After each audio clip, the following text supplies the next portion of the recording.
Did you know that 80% of people don't have control over their finances? The most surprising thing is that the principles for achieving financial freedom aren't hidden in complex modern strategies, but in the Bible, a book written thousands of years ago. What many ignore is that these ancient teachings have not only transformed spiritual lives, but also those of great entrepreneurs and millionaires today. In this video, I will reveal how these eternal principles can be applied in the modern world to help you manage money, get out of debt, and achieve the prosperity God has for you. Get ready, because what you'll learn today could be the beginning of a total transformation in your finances and your life. Before continuing, subscribe to the channel and activate notifications so you don't miss content like this. Stay until the end, because what you'll discover could be the key you've been looking for to change everything. ####The Wisdom of Solomon, a foundation for prosperity. Solomon, son of David and king of Israel, is remembered not only for his immense wealth but for the divine wisdom that guided every step of his life. From a young age, he understood that the key to success was not accumulating material possessions but having the wisdom to manage them. In 1 Kings 3 verse 9, we see how Solomon, when confronted with a question that could change his life, chose to ask God for wisdom instead of riches or military victories. This act of humility and vision led him to receive not only what he asked for, but also unparalleled abundance and glory. How many times do we focus our prayers on the urgent, forgetting the essential? Solomon's story shows us that true success doesn't depend on how much we have, but on how we use it. His administration of the kingdom was exemplary. He built the most majestic temple to honor God, established strategic alliances with other nations, and used resources with purpose instead of wasting or accumulating out of selfishness. Solomon multiplied what was entrusted to him. This is no different from what we face today. The principles of personal finance for beginners and biblical wisdom about money continue to be a guide for those who seek to prosper. It's no coincidence that great entrepreneurs today follow a similar model to Solomon's. They understand that the key lies in balance, vision, planning, and alliances. Take, for example, the world of current business, where strategy and administration are so valued. Solomon, even centuries ago, understood that without wisdom, there is no progress. This leaves us with a profound teaching. Wealth is a result, not the main goal. The important thing is to have a purpose and use our resources for the greater good. How many times have we fallen into the trap of wanting everything now? In our anxiety to achieve quick success, we forget that solid foundations take time. God teaches us, through Solomon's story, that the path to true prosperity begins with correct priorities. It's not about how much money you earn, but about how you manage what you have. How to manage money wisely is not just a financial skill, but also a spiritual principle. Wealth, according to the Bible, reminds us that everything we possess is temporary and that we are only stewards of what God entrusts to us. How are you using the resources He has given you? Solomon understood that honoring God with his financial decisions was the way to guarantee his prosperity. His words in Proverbs 3 verses 9 to 10 are clear. Honor the Lord with your wealth, with the first fruits of all your crops. Then your barns will be filled to overflowing. This is a principle that remains valid for those seeking to combine personal finance and Christian faith. The final reflection of this chapter is not complex, but it is profound. If you had the opportunity to ask God for something, what would it be? Riches, fame, success, or wisdom to manage your life and your finances? This is where many find the key to change, because true prosperity, the kind that transforms lives, begins with a mind aligned with divine principles and a heart willing to follow God's path. ### common financial pitfalls and biblical solutions. It's frustrating, isn't it? We work hard, but at the end of the month, the money seems to disappear like water through our fingers. This problem isn't new. Everywhere, people struggle with the same things: impulsive spending, hasty decisions, and often a lack of a clear plan. The Bible tells us in Proverbs 21 verse 20, "In the house of the wise are stores of choice food and oil, but a foolish person devours all he has." What do we do with what we earn? This question can be uncomfortable, but it's also the beginning of a transformation. One of the biggest mistakes we make is spending more than we earn. How many times have we bought things we didn't really need, only to realize later that they left us with a financial burden? This behavior is so common that many people end up trapped in a cycle of debt. However, the path to financial freedom, according to God, begins with recognizing these patterns and taking steps to break them. God doesn't call us to scarcity but to wise administration. Lack of planning is another big obstacle. It's easy to fall into the trap of living without a budget, thinking that tomorrow will be better. But the reality is that a lack of financial organization can lead to stress and anxiety. Even the Bible teaches us the importance of planning. In Luke 14 verse 28, we are reminded, "For which of you, intending to build a tower, does not first sit down and estimate the cost to see whether he has enough to complete it?" This is as relevant today as it was centuries ago. Fear of investing also stops many. Instead of seeing money as a tool to multiply, we bury it in accounts that produce nothing. It's the same mindset that Jesus criticized in the parable of the talents, Matthew 25 verses 14 to 30. The third servant was afraid and hid his talent instead of making it grow. Does that sound familiar? Perhaps that fear has led you to postpone important decisions about your finances. But let's not forget, God calls us to action, not inaction. To make matters worse, we live in a culture that glorifies spending. Advertising bombards us with "buy now, pay later" messages, making us believe that happiness lies in material things. But it's not like that. True joy doesn't come from possessions, but from a heart aligned with God and a mindset of wealth. What we own should serve us, not enslave us. We cannot continue to be hostages to the idea that more is always better. It's important to highlight that these financial problems don't just affect our wallets, they also have an emotional and spiritual impact. Debt stress can destroy relationships, affect our mental health, and distance us from our faith. But there is hope. The Bible calls us to trust God as our provider and to be good stewards of what He has given us. It's not too late to start making changes. Even if you feel you're already too deep in debt, the good news is that God doesn't leave us alone in this. The principles of Christian financial education are there to guide us. By learning to plan, avoid unnecessary expenses, and trust God's plan for our lives, we can break free from the chains of poor administration. The first step is to acknowledge our struggles and ask God for wisdom to overcome them. Transformation begins when we stop relying on our own strength and start trusting in His. ### True prosperity, purpose, balance, and peace. The word prosperity often makes us think of overflowing bank accounts and endless luxuries.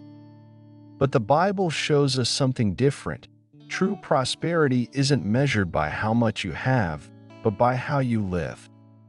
In Matthew 6 verse 33, Jesus gives us a powerful key.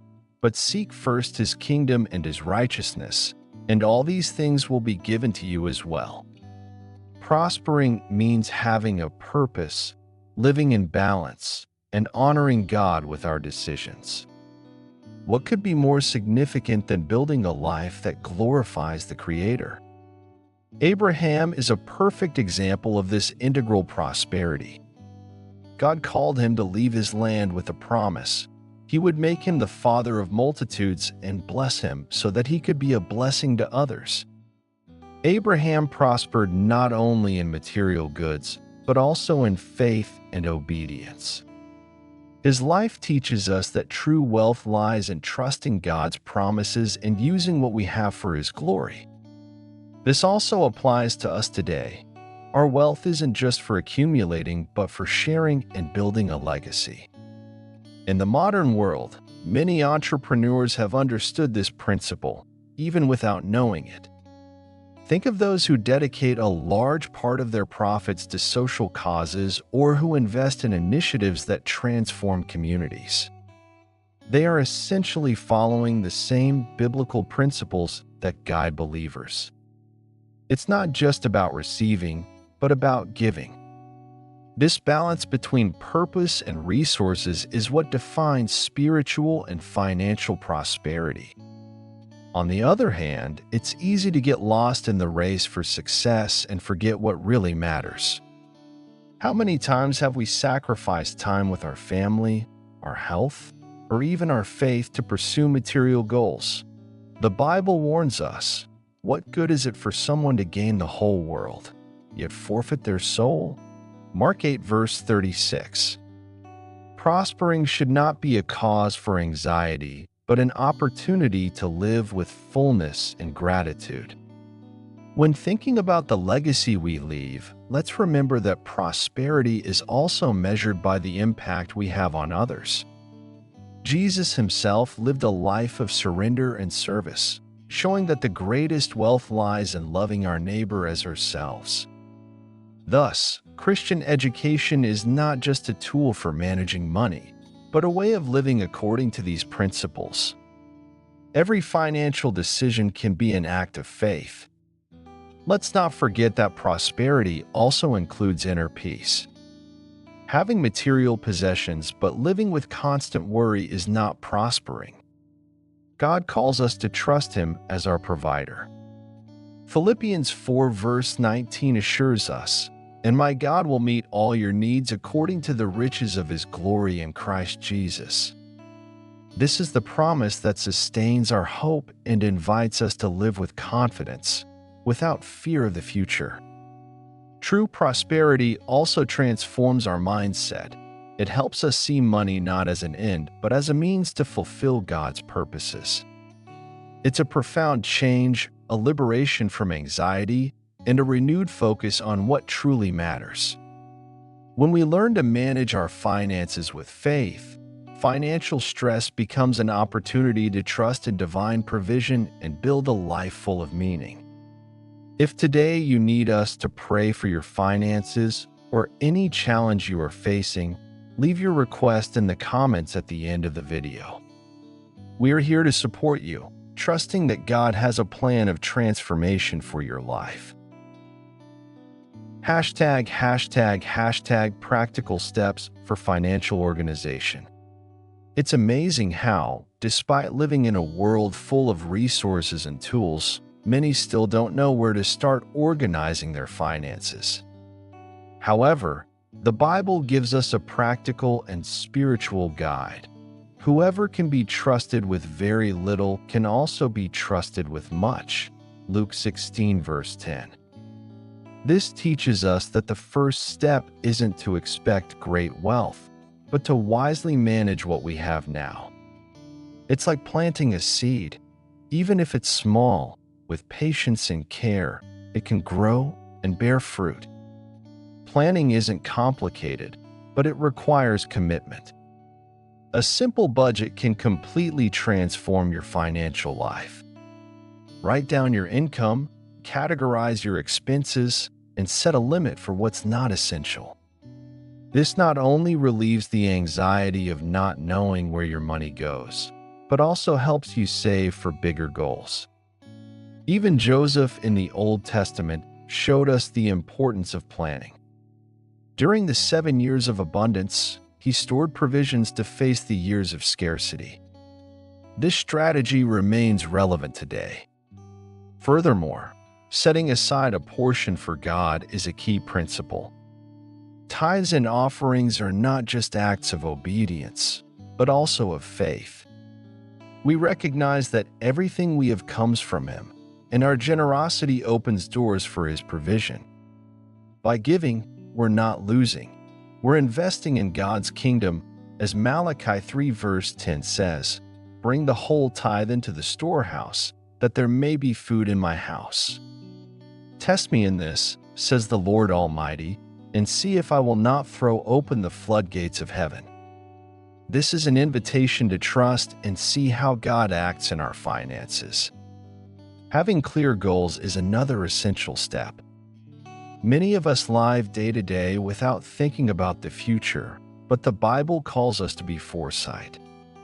Define your financial objectives. Do you want to get out of debt, save for a house, or prepare for retirement? When you have a clear purpose, it's easier to make decisions aligned with that purpose.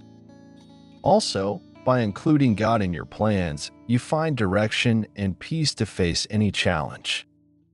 Often, a lack of planning leads to financial disorder, and disorder generates stress. How many times have we felt like we don't make it to the end of the month because we don't know how to manage what we have? This cycle can be broken with a simple and consistent plan. Christian financial management is not just a tool, but an act of faith. By putting our finances in God's hands, He gives us wisdom to prosper sustainably. Let's not forget that being good stewards not only benefits our finances, but also our relationships. A home where finances are in order has fewer conflicts and more room for peace. The Bible calls us to live in harmony, and that includes how we manage the resources God entrusts to us. Planning is not a luxury, it's a necessity for living with purpose and gratitude. Finally, remember that small steps lead to big changes. Perhaps today you can't save large amounts, but every decision counts. Saving, even if modest, is an act of obedience and foresight. It's like planting in good ground, trusting that God will provide the growth. Every effort you make with faith and dedication will be rewarded. Hashtag technology, debt, and giving, modern applications of biblical principles. Now that we understand the importance of planning our finances, I want you to declare something powerful about your life. I use God's wisdom to multiply my resources. Write this phrase in the comments as an act of faith, believing that God will guide you in every financial decision you make. We live in an era where technology is a powerful tool to transform our finances. However, everything depends on how we use it. The Bible teaches us in the parable of the talents, Matthew 25 verses 14 to 30, that we are called to multiply what God entrusts to us, not to bury it out of fear or comfort. Today, budgeting apps, investment platforms, and savings tools are at your fingertips. What are you doing with the talents you have? Financial management applications are an excellent starting point. Tools like Mint, Wallet, or even your bank's apps can help you track your expenses and set savings goals. These technologies are not designed only for experts, but for anyone who wants to get organized. It's like having a modern Joseph by your side, planning every detail of your finances for times of abundance and scarcity.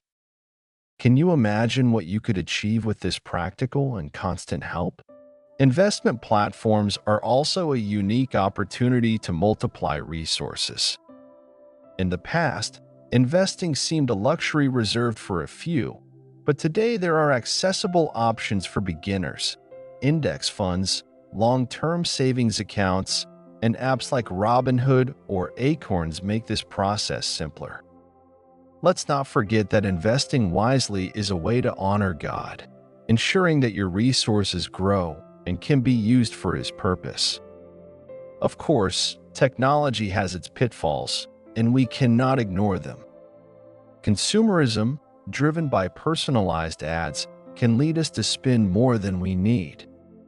It's easy to fall into the temptation to buy with a single click or subscribe to unnecessary services. This is where we must apply biblical wisdom about money and remember that everything we do must be aligned with our faith. Ask yourself, does this glorify God, or does it just satisfy a temporary desire? Technology does not replace divine wisdom. Rather, it is a tool that can enhance it. By using applications and platforms intentionally, we demonstrate that we are responsible stewards of what God has entrusted to us. It is important not to let these tools control us, but to use them as means to achieve greater goals. Balance is key, and faith is the engine that keeps us focused on what truly matters. Every decision you make must be guided by a clear purpose, whether it's saving for an emergency fund, investing in your future, or simply organizing your expenses. Remember that God is with you every step of the way. He not only provides, but also gives wisdom to manage what you have. Technology, used responsibly, is an extension of that wisdom, a modern resource to multiply your talents. God calls us to be creative, intentional, and brave with the resources He gives us. If today you decide to use technology wisely, you will be taking a step towards financial freedom and eternal purpose. Trust that He will bless your efforts and multiply what you put in His hands.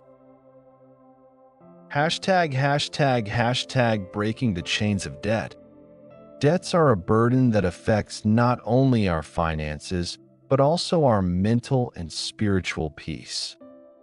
In Proverbs 22 verse 7, the Bible warns us, the borrower is slave to the lender. This verse not only describes a financial reality but also an emotional state. When we live in debt, we feel trapped, anxious, and hopeless. But here's the good news. God doesn't call us to live in slavery but in freedom. Getting out of debt requires commitment and, above all, faith.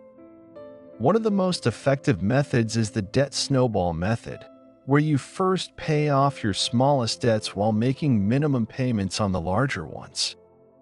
This approach allows you to feel small victories that motivate you to keep going. It's not an easy process, but every step you take towards financial freedom is an act of obedience to God. He sees your efforts and promises to meet all your needs. It's important to remember that not all debts are equal. Some, like a mortgage or student loans, can be considered investments in your future. However, impulsive debt, like spending on credit cards for unnecessary things, moves us away from the prosperity God has for us.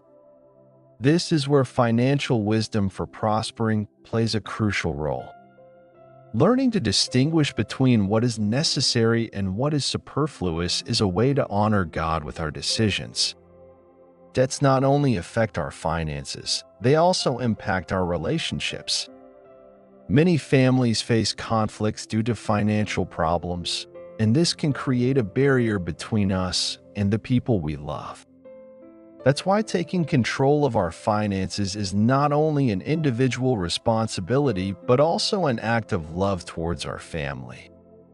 A debt-free home is a place where peace and stability reign. God calls us to be good stewards of what He has given us. This means avoiding unnecessary debt and seeking creative solutions to get out of it. Perhaps this involves renegotiating interest rates, selling things you no longer need, or even taking on an additional job for a while.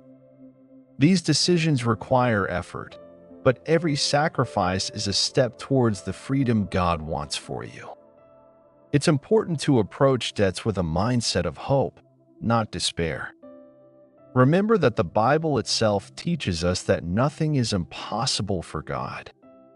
If He could open the Red Sea for the Israelites, He can also open a path for you amidst your financial challenges. What seems insurmountable to us is an opportunity for God to show His power and faithfulness. Financial freedom is not just a dream. It's a promise we can achieve when we align our decisions with the principles of Christian financial management. Getting out of debt not only transforms your economy, but also your heart. Every step you take towards that freedom is a declaration of faith in God's plan for your life. He has something great prepared for those who trust and act with wisdom. ### the power of giving. Abundance through generosity. Giving has always been a fundamental principle in the Bible. In Luke 6, verse 38, Jesus said, "Give, and it will be given to you. A good measure, pressed down, shaken together, and running over, will be poured into your lap." This verse doesn't just speak of material recompense, but of the abundance God pours out on those with a generous heart. Giving isn't losing. It's sowing in fertile ground, trusting that God will multiply what we have given with faith. Generosity frees us from the slavery of selfishness and materialism. In a world where accumulating seems to be the goal, giving becomes a countercultural and transformative act. It's not just about money. It's about time, love, resources, and support. Every time we give, we acknowledge that everything we possess comes from God, and that our true wealth isn't in what we keep, but in what we share. Great entrepreneurs have understood this principle and apply it successfully. People like Bill Gates and other philanthropists dedicate a large part of their resources to humanitarian causes, building schools, hospitals, and community projects. Although they may not always know it, they are following a divine principle. True prosperity multiplies when we bless others. If this is effective in a secular context, how much more so for those who give with a heart aligned with God's will? Many times we think we don't have enough to give, but the Bible teaches us that even a little, when given with faith, can have an eternal impact. Remember the story of the widow who gave her 2 coins, Mark 12 verses 41 to 44. Jesus praised her because she gave all she had, showing absolute trust in divine provision. This reminds us that it's not the quantity that matters, but the disposition of the heart. Giving also transforms our mindset. It helps us move from a perspective of scarcity to a mindset of wealth, trusting that God will meet all our needs. Every act of generosity is a declaration of faith that says, "I trust that God is my provider and that I will never lack." This internal change not only frees us from fear, but also opens us to new opportunities for blessing. Generosity creates a ripple effect. When we give, we inspire others to do the same, creating a chain of blessings that impacts lives in ways we could never imagine. It's like planting a seed that over time grows into a tree that bears abundant fruit. God not only blesses the giver, but also those who are touched by their generosity. Finally, giving connects us with God's eternal purpose. Every time we help someone in need, we are extending the love of Christ to the world. Wealth is meaningless if it is not used to fulfill divine purpose. Giving not only changes our lives, but also the lives of those around us, showing that the kingdom of God is present in every act of generosity. ### the abundance mindset, peace, purpose, and eternal perspective. The abundance mindset is a radical shift in how we view the world, our finances, and our opportunities. It's not about ignoring challenges, but about recognizing that God has unlimited resources and that His provision is always available for those who trust Him. In Proverbs 10 verse 22, we read, "The blessing of the Lord brings wealth without painful toil for it." True abundance doesn't come with sorrow but with peace, because we know that everything is in God's hands. Solomon is a great example of this mindset. Although he possessed incalculable riches, he never let them define his identity. His success was not in how much he had, but in how he used his wisdom to expand God's kingdom.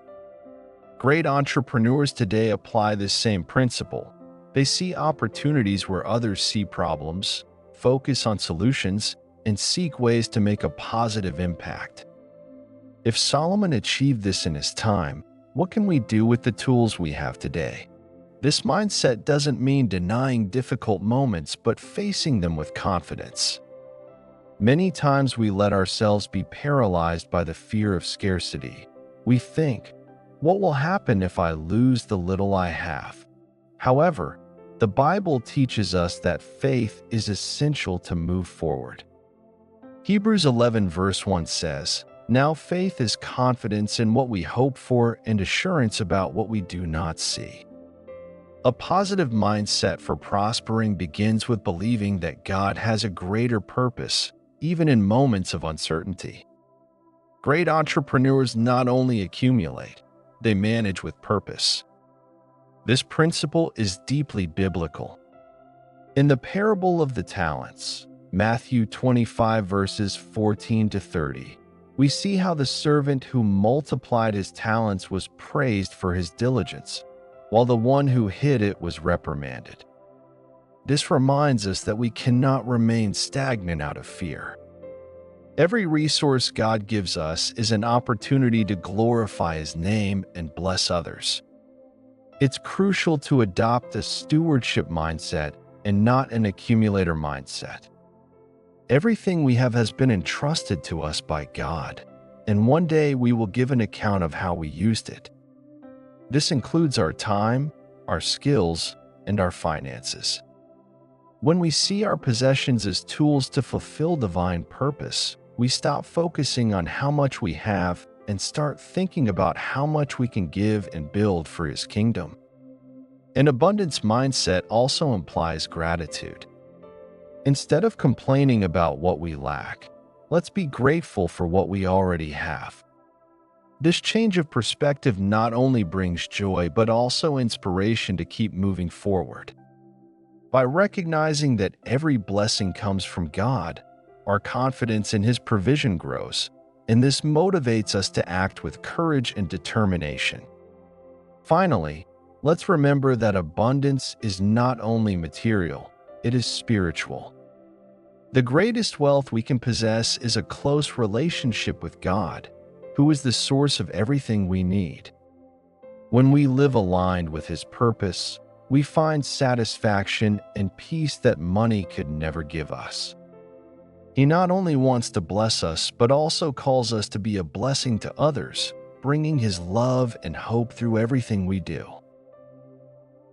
### your call to action, principles into practice. Now that you have learned these biblical principles about finances, remember that it's not just about learning, but about acting. Every teaching we've covered today, from Solomon's wisdom to the importance of giving, is designed to transform the way you manage money and draw you closer to God's purpose for your life. The Bible is not just a book of spirituality, it is also a practical guide to spiritual and financial prosperity. If you need prayer for your finances or any other situation you are facing, leave it in the comments. We are here to intercede with you, believing that God has a powerful plan for your life. And don't forget to write in the comments the specific phrase we shared today as an act of faith, declaring that God is already acting in your finances. I invite you not to miss the next video. In debt? God has a plan for your financial freedom. There you will discover how to face debts with faith and practical strategies that can free you. You won't want to miss those teachings. Lastly, subscribe to the channel, like this video, and share it with someone who needs to hear this message. Activate notifications so you don't miss anything we are sharing about finances and faith. Let's think about who can benefit from this word and send it to them right now. May God bless you in all areas of your life, from your finances to your relationships. He has something great prepared for you.